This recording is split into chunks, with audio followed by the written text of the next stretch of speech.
Father Philip കവിയിൽ, കത്തോലിക്ക കോൺഗ്രസ്, അദ്ദേഹം നമുക്കൊപ്പം ചേരുന്നു. ഫാദർ ഫിലിപ്പ് കവിയിൽ, ഈ വിഷയത്തിൽ NSSന് കിട്ടിയ നീതി നിങ്ങൾക്ക് കിട്ടണം എന്ന് നിങ്ങളുടെ വാദമുണ്ട്.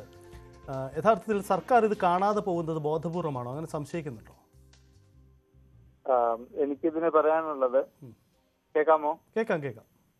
അതായത് ഈ പ്രശ്നം പരിഹരിക്കാമെന്ന് മന്ത്രി പറഞ്ഞത് സ്വാഗതാർഹമാണ്. അതേസമയം ഞങ്ങളുടെ ആവശ്യം അത് എത്രയും പെട്ടെന്ന് പരിഹരിക്കണമെന്നുള്ളതാണ്.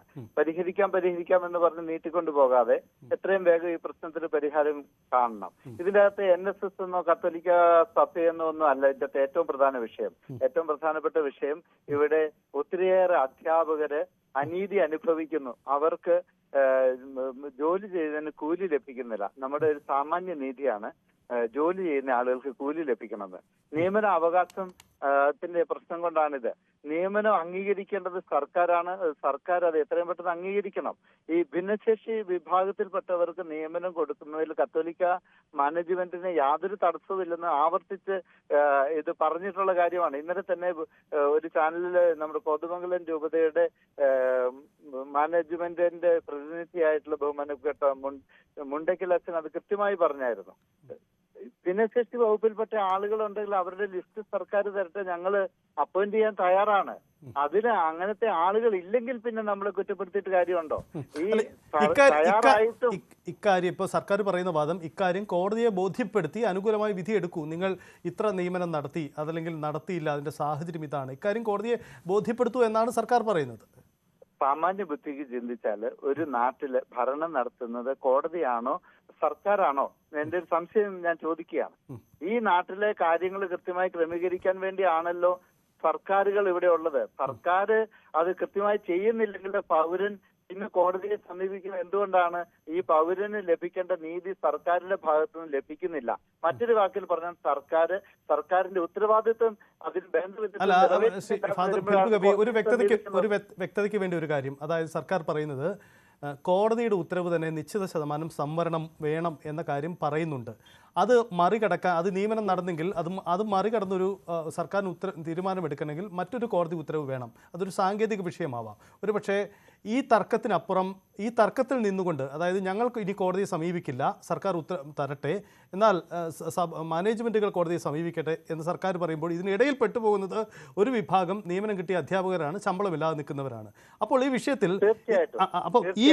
ഈ വിഷയത്തിൽ അതുകൊണ്ട് സഭ അങ്ങനെയെങ്കിൽ ഈ തർക്ക വിഷയം പരിഹരിക്കാൻ സുപ്രീം കോടതി NSSന്റെ വഴി സ്വീകരിക്കാൻ തയ്യാറാകുമോ എന്നാണ് ചോദ്യം. സഭ തയ്യാറാകും, അതല്ല വിഷയം. ഇവിടെ ഈ സർക്കാരിന്റെ ഇരട്ടത്താപ്പ് നയം നമ്മൾ ഇതിൻ്റെ അകത്ത് മനസ്സിലാക്കണം. ഇവിടെ സമൂഹത്തെ വിഭജിക്കുന്ന നിലപാടുകൾ സർക്കാരുകൾ യാതൊരു കാരണവശാലും സ്വീകരിക്കരുത്. NSSന് ബാധകമായ കാര്യം NSS എന്നുള്ളതല്ല, അവർക്ക് കിട്ടിയാൽ ഞങ്ങൾക്ക് ബുദ്ധിമുട്ടില്ല. അതേ കാര്യം ഇവിടുത്തെ അധ്യാപകർക്കും ബാധകമല്ല. അത് സർക്കാരല്ലേ ഇനിഷ്യേറ്റീവ് എടുക്കേണ്ടത്. ഈ സർക്കാരിനെ പിന്നെ എന്തിനാണ് നമ്മൾ തെരഞ്ഞെടുത്ത് വിട്ടിരിക്കുന്നത്? അധികാരം കിട്ടിക്കഴിയുമ്പോൾ അവരെന്തോ വലിയ തമ്പ്രാക്കന്മാരെ പോലെ പെരുമാറുന്നത് ശരിയാണോ? ഈ അധികാരം എന്ന് പറയുന്നത് പ്രജകൾക്ക് അല്ലെങ്കിൽ ഇവിടുത്തെ പൗരന്മാർക്ക് നീതി നടത്തി കൊടുക്കാൻ വേണ്ടി, അവരുടെ സ്വത്തിനും അവരുടെ ജീവിതത്തിനും സുരക്ഷിതത്വം ഉണ്ടാക്കാൻ വേണ്ടിയാണ് സർക്കാരിനെ നമ്മൾ തെരഞ്ഞെടുക്കുന്നത്. അല്ലാതെ വെറുതെ അവർക്ക് അധികാരത്തിൽ അഭിരമിക്കാൻ വേണ്ടിയൊന്നുമല്ല. അത് തുറന്നു പറയുമ്പോൾ വിഷമിക്കേണ്ട കാര്യമൊന്നുമില്ല. വിദ്യാഭ്യാസ മന്ത്രി ഒരു കാര്യം മനസ്സിലാക്കണം. ഈ കാര്യത്തിൽ വിദ്യാഭ്യാസ മന്ത്രിക്ക് ചെയ്യേണ്ട ഉത്തരവാദിത്വം വിദ്യാഭ്യാസ മന്ത്രി ചെയ്യണം. കോടതിയുടെ അടുത്ത് സാധാരണക്കാർ പോട്ടെ എന്ന് പറയുന്നത് എന്തൊരു മര്യാദയാണ്? കോടതിയെ ഞങ്ങൾ ബഹുമാനിക്കുന്നു, കോടതിയാണ് ഞങ്ങളുടെ അവസാന ആശ്രയം എന്നറിയാം. പക്ഷേ ഈ സർക്കാരിനൊരു ഉത്തരവാദിത്വം ഉണ്ട്, ആ ഉത്തരവാദിത്വം നിറവേറ്റുക തന്നെ ചെയ്യണം. അവിടെ പിന്നെ ധാർഷ്ട്യത്തിന്റെ സംസാരമൊന്നും ശരിയല്ല എന്നാണ് പറയാനുള്ളത്. വളരെ വിനീതമായി വിദ്യാഭ്യാസ മന്ത്രിയോട് ആവശ്യപ്പെടാനുള്ളത്, ഈ കാര്യത്തില് എല്ലാ വിഭാഗങ്ങൾക്കും തുല്യ നീതി ലഭിക്കണം. ന്യൂനപക്ഷങ്ങളെ സൈഡ് ലൈൻ ചെയ്യുന്ന രീതി ശരിയല്ല, അത് നല്ലതുമല്ല എന്ന് പറയാനാണ് ഞങ്ങൾ. അങ്ങനെ ന്യൂനപക്ഷങ്ങളെ സൈഡ് ലൈൻ ചെയ്തതായി തോന്നിയിട്ടുണ്ടോ ഈ വിഷയത്തിൽ? അങ്ങനെ തോന്നുന്നുണ്ടോ? ഇതിന്റെ അകത്ത് ക്ലിയർ അല്ലേ ഈ പറയുന്നത്? നമുക്ക് എല്ലാവർക്കും മനസ്സിലാകും. അരിയാഹാരം കഴിക്കുന്ന ആളുകളല്ലേ ഇവിടെ ഉള്ളത്, നമുക്ക് മനസ്സിലാകത്തില്ലേ ഇത്? അതിൻ്റെ അകത്ത് തന്നെ ഇനി പറയാനിരിക്കുന്നത്, ഇത് ന്യൂനപക്ഷങ്ങളുടെ കാര്യങ്ങൾ ഇത് പറയുമ്പോൾ ഇത് ആരെ പറ്റിയാണ് പറയുന്നത്? ഈ നാട്ടിലെ പൗരന്മാരല്ലേ ന്യൂനപക്ഷങ്ങളും. ജാതിയൊന്നും പറഞ്ഞ് വിരട്ടണ്ട എന്നൊക്കെ പറയുന്നത് ഒരു ധാർഷ്ട്യത്തിന്റെ സംസാരമായിട്ടാണ് ഞാൻ കരുതുന്നത്. അങ്ങനെയൊന്നും അല്ല വേണ്ടത്. നമ്മൾ സംസാരത്തിന്റെയും ഡയലോഗിന്റെ പരസ്പരം മനസ്സിലാക്കി കാര്യങ്ങൾ പരിഹരിക്കുക എന്നുള്ളതാണ്. ആത്യന്തികമായിട്ട് ഇതിനകത്ത് ആര് വിജയിച്ചു ആര് തോറ്റു എന്നുള്ളതൊന്നും അല്ല. ഇവിടുത്തെ സാധാരണ അധ്യാപകർ, അവര് സ്കൂളിൽ പോയി പഠിപ്പിക്കുന്നതോടൊപ്പം കൂലിപ്പണി എടുക്കേണ്ട ഒരു സ്ഥിതിവിശേഷം ഉണ്ടാകരുത്. അത് ഈ നാടിന് അപമാനമാണെന്നാണ് ഞങ്ങൾക്ക് പറയാനുള്ളത്. അതുപോലെ ഒത്തിരിയേറെ അധ്യാപക കുടുംബങ്ങള് ഇന്ന് പട്ടിണിയിലാണ് അക്ഷരാർത്ഥത്തില്. ആ വിഷയം പറയുമ്പോൾ ഇവിടെ ന്യൂനപക്ഷം ഭൂരിപക്ഷം എന്ന് പറയാതെ ആ വിഷയം പരിഹരിക്കാൻ ആണ് വിദ്യാഭ്യാസ മന്ത്രി പരിശ്രമിക്കേണ്ടത്. അദ്ദേഹത്തിന്റെ സംസാരങ്ങളൊക്കെ മാടമ്പികൾ സംസാരിക്കുന്ന പോലെ ഞങ്ങൾക്ക് തോന്നിയാൽ അതിൽ കുറ്റം പറയാൻ പറ്റുമോ? നിങ്ങൾ വീണ്ടും ഒരു വിമോചന സമരത്തിന് ശ്രമിക്കുന്നു എന്നതൊക്കെ അദ്ദേഹത്തിന്റെ വിമോചന സമരം എന്ന് പറയുന്നത് എന്തിനാണ്? മോചിപ്പിക്കാനാണ്. അതായത് എന്തെങ്കിലും അടിമത്തത്തിൽ നിന്നാണ് നമ്മൾ വിമോചനം ആഗ്രഹിക്കുന്നത്.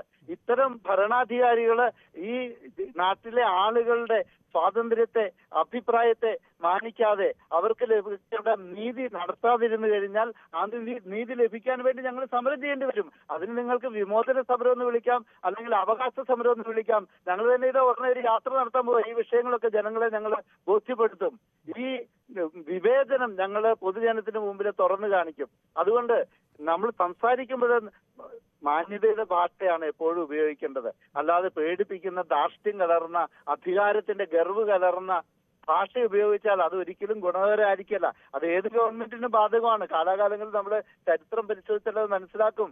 ജനങ്ങൾക്ക് അനുകൂലമായ നിലപാടെടുക്കാത്ത അധികാരികളൊക്കെ ആ അധികാരം വിട്ടൊഴിഞ്ഞു പോകേണ്ടതായിട്ട് ചരിത്രം നമ്മൾ പഠിപ്പിക്കുന്നുണ്ട്. അങ്ങനെയെങ്കിൽ സർക്കാരിന് മുന്നറിയിപ്പ് നൽകുന്ന ഒരു സമരപരിപാടിയിലേക്ക് തന്നെ മുന്നോട്ട് വരും കത്തോലിക്ക കോൺഗ്രസ്. മുന്നോട്ട് വരേണ്ടി വരും. അല്ലാതെ പിന്നെ നമ്മൾ എന്താ ചെയ്യേണ്ടത്? നമുക്ക് മറ്റു മാർഗങ്ങളില്ലല്ലോ. വളരെ നന്ദി. നീതി ബോധപൂർവം നിഷേധിച്ചാൽ ആ നീതി ലഭിക്കുന്നത് വരെ സമരമുഖത്ത് നിൽക്കാൻ ഞങ്ങൾ പ്രതിജ്ഞാബദ്ധരായിരിക്കും. ഞങ്ങൾ ഈ പാവപ്പെട്ട അധ്യാപകരോടൊപ്പമുണ്ട്. അവർക്ക് ശമ്പളം ലഭിക്കാൻ അവരുടെ നിയമനങ്ങൾ അംഗീകരിച്ചു കൊടുക്കേണ്ടതുണ്ട്. അത് അന്യായമായിട്ട് ചോദിക്കുന്നതല്ല. ന്യായമായ അവരുടെ നിയമനങ്ങൾ അംഗീകരിച്ചു കൊടുക്കുന്ന കാര്യത്തില് വിദ്യാഭ്യാസ വകുപ്പ് കുറ്റകരമായ അനാസ്ഥ കാണിക്കുന്നുണ്ട്. അല്ലെങ്കിൽ നമ്മളെയായിട്ട് പറ്റിക്കുന്ന ഒരു രീതി അവർ നിലപാട് എടുക്കുന്നുണ്ട്. അത് ശരിയല്ല എന്നാണ് കത്തോലിക്ക കോൺഗ്രസിന് പറയാനുള്ളത്. ശരി, ഫാദർ ഫിലിപ്പ് ഗവിയിലാണ്. എന്തായാലും കടുത്ത ശക്തമായ നിലപാടുകളുമായി പോവും. വേണമെങ്കിൽ വിമോചന സമരം എന്ന് തന്നെ വിളിച്ചോളൂ എന്നതാണ് സാഹചര്യം. തിരുത്തണമെങ്കിൽ തിരുത്തപ്പെടും എന്ന സർക്കാരിൻ്റെ മുന്നറിയിപ്പ് നൽകിക്കൊണ്ടുകൂടിയാണ് ഇക്കാര്യത്തിലെ നീക്കം. അതേസമയം സർക്കാർ പ്രശ്നം പരിഹരിക്കപ്പെടും, അതിൻ്റെ സാങ്കേതിക നിയമ പ്രശ്നങ്ങളൊക്കെ സർക്കാരിൻ്റെ വാദമായി വരുന്നു. എന്തായാലും ഈ പ്രശ്നം അവസാനിക്കുന്നില്ല എന്നതാണ് സാഹചര്യം. ഇടവേളയിൽ മടങ്ങി വരാം.